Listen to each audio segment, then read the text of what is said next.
오늘 우리에게 주시는 하나님의 말씀은 역대하 19장 1절부터 11절입니다. 구약 성경 680페이지 역대하 19장 1절부터 11절입니다. 한 절씩 교독하겠습니다. 유다 왕 여호사밧이 평안히 예루살렘에 돌아와서 그의 궁으로 들어가니라. 하나니의 아들 선견자 예후가 나가서 여호사밧 왕을 맞아 이르되, 왕이 악한 자를 돕고 여호와를 미워하는 자들을 사랑하는 것이 옳으니이까? 그러므로 여호와께로부터 진노하심이 왕에게 임하리이다. 그러나 왕에게 선한 일도 있으니 이는 왕이 아세라 목상들을 이 땅에서 없애고 마음을 기울여 하나님을 찾음이다 하였더라. 여호사밧이 예루살렘에 살더니 다시 나가서 브에세바에서부터 에브라임 산지까지 민간에 두루 다니며 그들의 조상들의 하나님 여호와께로 돌아오게 하고, 또 유다 온 나라의 견고한 성읍에 재판관을 세우되 성읍마다 있게 하고, 재판관들에게 이르되 너희가 재판하는 것이 사람을 위하여 할 것인지 여호와를 위하여 할 것인지를 잘 살피라. 너희가 재판할 때에 여호와께서 너희와 함께 하심이니라. 그런즉 너희는 여호와를 두려워하는 마음으로 삼가 행하라. 우리의 하나님 여호와께서는 불의함도 없으시고 치우침도 없으시고 뇌물을 받는 일도 없으시니라 하니라. 여호사밧이 또 예루살렘에서 레위 사람들과 제사장들과 이스라엘 족장들 중에서 사람을 세워 여호와께 속한 일과 예루살렘 주민의 모든 송사를 재판하게 하고, 그들에게 명령하여 이르되 너희는 진실과 성심을 다하여 여호와를 경외하라. 어떤 성읍에 사는 너희 형제가 혹 피를 흘림이나 혹 율법이나 계명이나 율례나 규례로 말미암아 너희에게 와서 송사하거든 어떤 송사든지 그들에게 경고하여 여호와께 죄를 범하지 않게 하여 너희와 너희 형제에게 진노하심이 임하지 말게 하라. 너희가 이렇게 행하면 죄가 없으리라. 여호와께 속한 모든 일에는 대제사장 아마랴가 너희를 다스리고, 왕에게 속한 모든 일은 유다 지파의 어른 이스마엘의 아들 스바랴가 다스리고, 레위 사람은 그 앞에 관리가 되리라. 힘써 행하라. 여호와께서 선한 자와 함께 하실지로다 하니라. 아멘. 여호사밧은 아합이 하나님 앞에 악을 행하는 줄 알면서 결혼동맹을 맺고 연합했습니다. 군사동맹을 맺고 길르앗 라못 전투에 참가했습니다. 그는 남유다보다 강성한 북이스라엘로 인한 위협을 차단하기 위해 그런 선택을 한 것으로 보입니다. 아니, 어쩌면 거절하지 못하는 성격이어서 민족적 공감대를 따라 아람을 치려한 것일 수도 있습니다. 어찌됐든 여호사밧은 악한 자와 연합했고 여호와를 미워하는 자를 따랐습니다. 전쟁이 시작되기 전 선지자 미가야가 길르앗 라못 전투는 하나님이 아합을 심판하기 위한 전쟁이라 하였지만 두 왕은 탐욕을 따라 길르앗 라못을 칩니다. 결과는 대참패였습니다.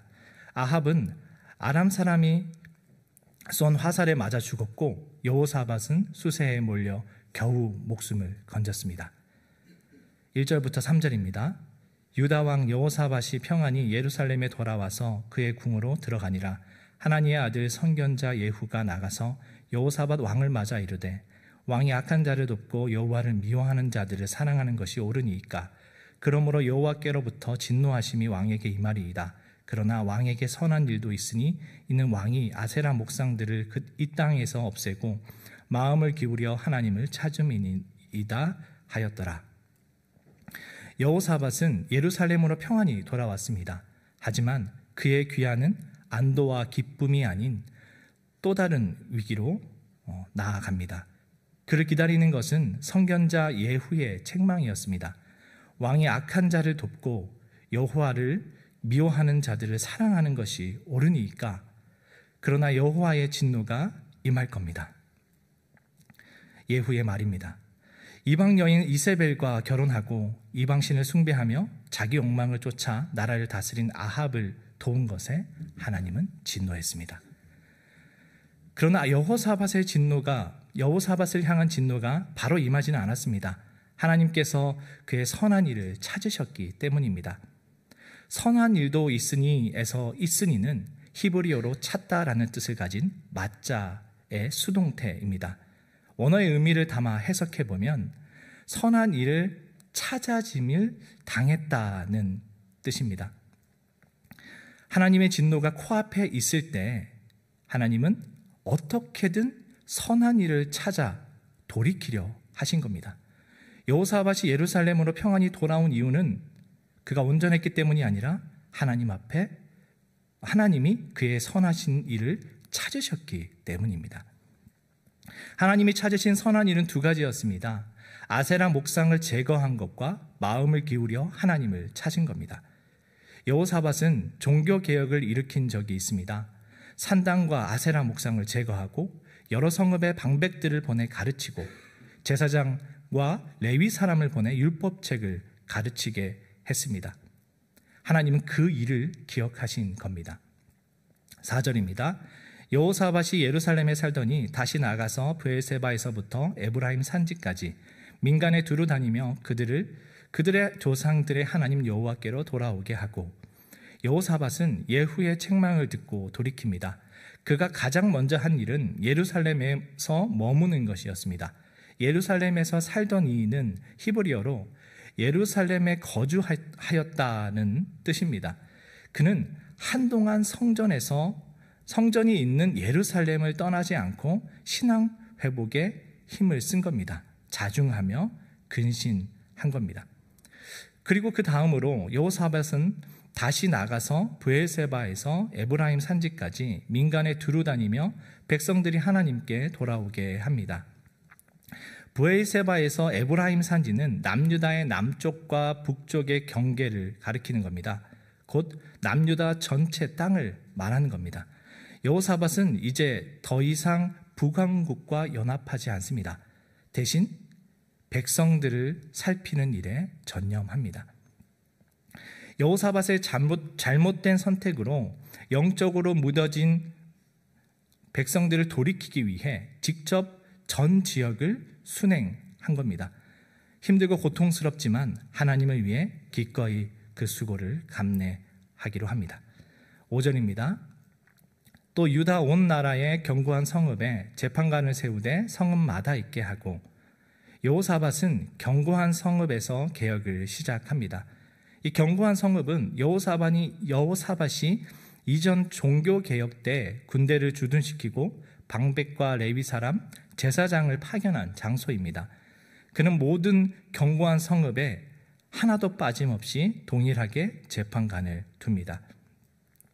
그가 행한 개혁은 바로 사법행정의 개혁이었습니다. 이것은 하나님 백성의 삶의 개혁입니다.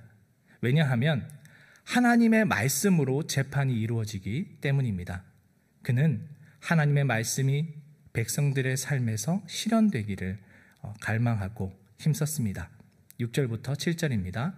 재판관들에게 이르되 너희가 재판하는 것이 사람을 위하여 할 것인지 여호와를 위하여 할 것인지를 잘 살피라. 너희가 재판할 때에 여호와께서 너희와 함께 하심이니라. 그런즉 너희는 여호와를 두려워하는 마음으로 삼가 행하라. 우리의 하나님 여호와께서는 불의함도 없으시고 치우침도 없으시고 뇌물을 받는 일도 없으시니라 하니라. 이제 여호사밧은 재판관들이 가져야 할 자세에 대해 알려줍니다. 그들에게 재판이 사람을 위한 것이 아니라 하나님을 위한 것이라는 전제를 가져라고 합니다. 재판의 기준은 하나님이고 재판관은 하나님의 대리자입니다. 하나님께서 그들에게 권위를 주신 겁니다. 그래서 그들은 하나님을 위해 재판을 해야 했습니다. 그리고 그 모든 재판 가운데 하나님이 함께 하십니다. 그러니 하나님을 두려워하는 마음으로 삼가 행해야 하는 것입니다. 이 삼가는 히브리어로 사마르인데 지키다, 보호하다라는 뜻입니다. 자기에게 있는 하나님을 두려워하는 마음을 지켜서 행해야 한다고 이야기하는 겁니다. 한글 번역에는 빠져 있으나 히브리어로 보면 삼가 행하라 뒤에 왜냐하면이라는 단어가 있습니다. 이를 더해 풀어보면 왜냐하면 하나님은 불의함도 치우침도 뇌물 받는 일도 없기 때문입니다가 됩니다.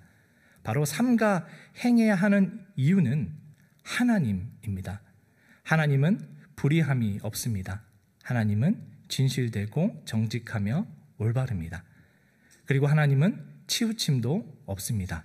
겉모습으로 판단하거나 힘 있는 자와 없는 자를 차별 대우하지 않습니다. 또한 하나님은 뇌물을 받지 않습니다. 사람은 물질에 쉽게 유혹당하나 하나님은 변함없이 사람들을 대합니다. 재판관들은 하나님을 대신해 백성들의 삶 가운데 공의를 이루도록 해야 합니다. 공의를 굽게 하는 건 용납되지 않습니다. 8절부터 10절입니다. 여호사밧이 또 예루살렘에서 레위 사람들과 제사장들과 이스라엘 족장들 중에서 사람을 세워 여호와께 속한 일과 예루살렘 주민의 모든 송사를 재판하게 하고 그들에게 명령하여 이르되 너희는 진실과 성심을 다하여 여호와를 경외하라. 어떤 성읍에 사는 너희 형제가 혹 피를 흘림이나 혹 율법이나 계명이나 율례나 규례로 말미암아 너희에게 와서 송사하거든 어떤 송사든지 그들에게 경고하여 여호와께 죄를 범하지 않게 하여 너희와 너희 형제에게 진노하심이 임하지 말게 하라. 너희가 이렇게 행하면 죄가 없으리라. 여호사밧은 이번엔 예루살렘의 재판관을 세웁니다. 레위 사람, 제사장, 족장들 중에서 사람을 세워서 송사를 맡겼습니다. 예루살렘에 세운 법정은 각 성읍에 세운 것과는 의미가 다릅니다. 예루살렘 법정은 최고 재판소로 지방에서 처리할 수 없는 복잡한 문제들을 처리하는 기관입니다. 10절에 어떤 성읍에 사는 너희 형제가 혹 피를 흘림이나 혹 율법이나 계명이나 율례나 규례로 말미암아 너희에게 와서 송사하거든은 예루살렘 재판관들은 이 다른 지역에서 일어난 사건들도 담당했다라는 것을 보여주는 겁니다.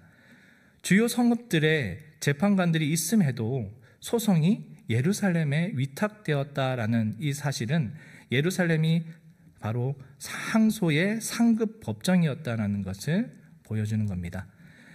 모세 시대에도 임명받은 재판관이 해결하지 못하는 송사는 모세가 직접 듣고 판단했습니다.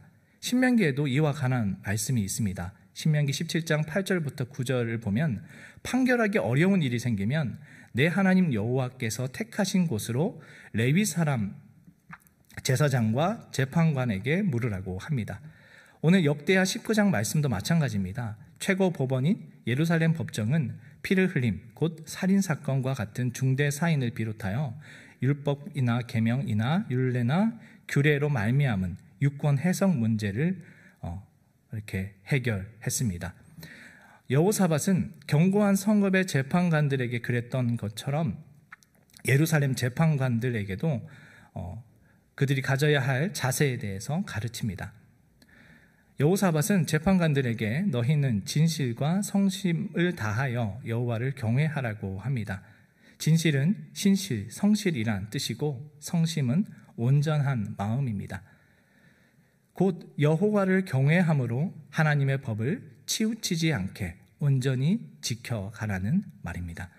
여호사밧은 재판관들에게 송사하는 자를 경고하여 여호와께 죄를 범하지 않게 하고 그와 형제에게 진노하심이 임하지 않게 하라고 합니다. 공의에 근거하여 판결하는 것이 재판관의 주 업무지만 그것으로 자기의 직무를 다했다라고 할 수는 없습니다.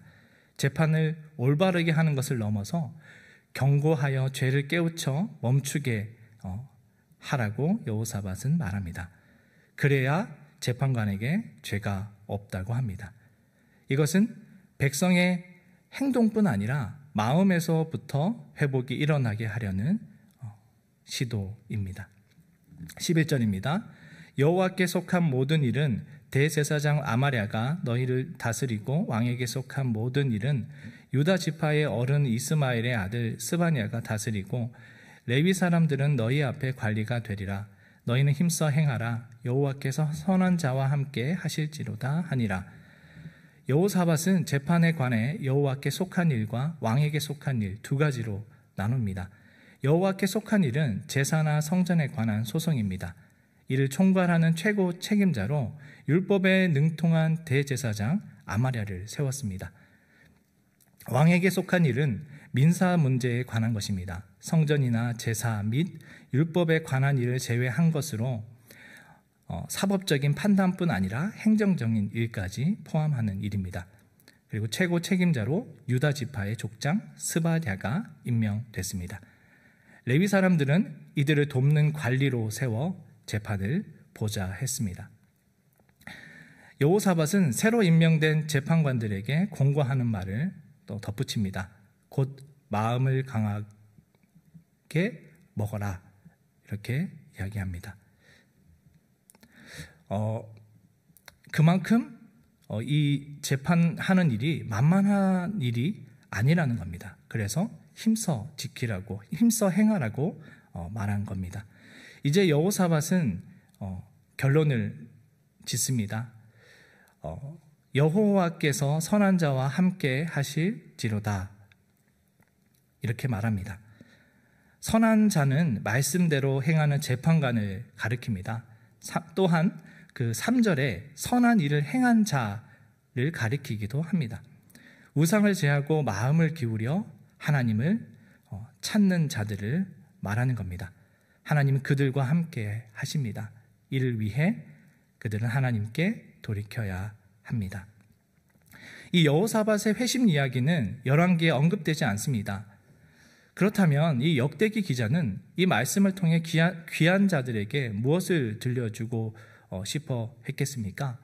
하나님 앞에 불순종하고 범죄함으로 나라가 불타고 성전이 무너짐을 경험했을 그들에게 그는 어떤 말을 해주고 싶었겠습니까?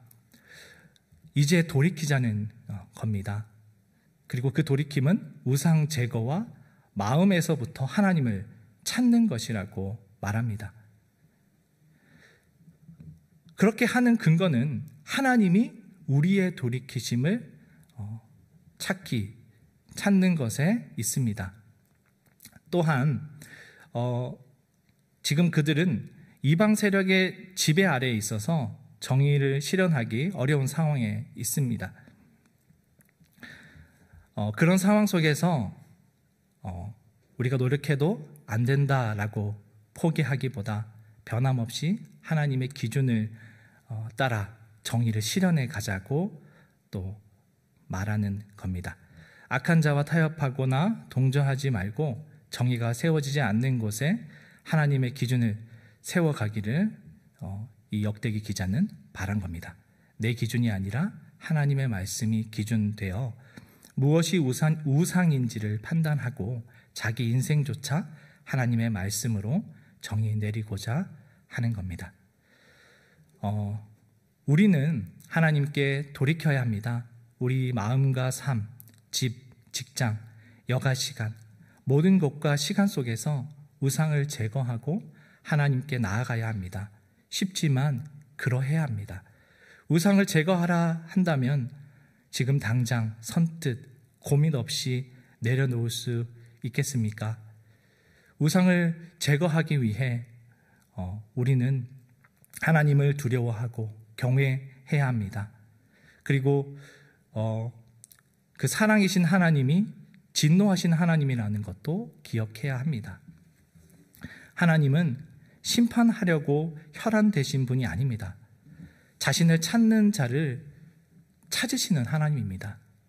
주 앞에 우상을 제거하고 하나님을 찾으려 몸부림치는 자들을 기억하며 그들을 돌아보십니다. 우리가 하나님 앞에 만족스러워서가 아니라 자격이 있어서가 아니라 하나님이 우리를 찾으시기에 우리는 주님을 바라보며 그 앞에 나아갈 수 있습니다. 우리는 때로 하나님을 거부하고 우리의 길을 고집하지만 하나님은 그런 우리를 마치 사랑에 빠진 여인처럼 즐거웠던 추억을 떠올리며 바보같이 우리를 사랑하는 듯 합니다. 가정의 소중함을 깨닫고 그 가정으로 돌아가는 것처럼, 우리가 좋아했던 무언가를 뒤늦게 깨닫고 초심으로 돌아가는 것처럼 성도인 우리는 하나님께 돌아가야 합니다. 그리고 바로 지금이 그 순간이기를 바랍니다. 기도하겠습니다. 하나님 아버지, 우리는 우리 앞에 있는 우상을 봅니다. 그리고 이제 그 우상을 부수려 합니다. 우리가 마음의 문을 열고 창문을 열고 주님을 간절히 찾사오니 주님, 우리를 받아 주옵소서. 우리의 몸부림을 기억하여 주옵소서. 때로는 성도로 사는 것이 힘들게 느껴질 때도 있습니다. 하지만 변함없이 하나님을 향해 발걸음하게 하시고 주의 이름을 높이며 살아가게 도와주시옵소서. 예수님의 이름으로 기도드립니다. 아멘.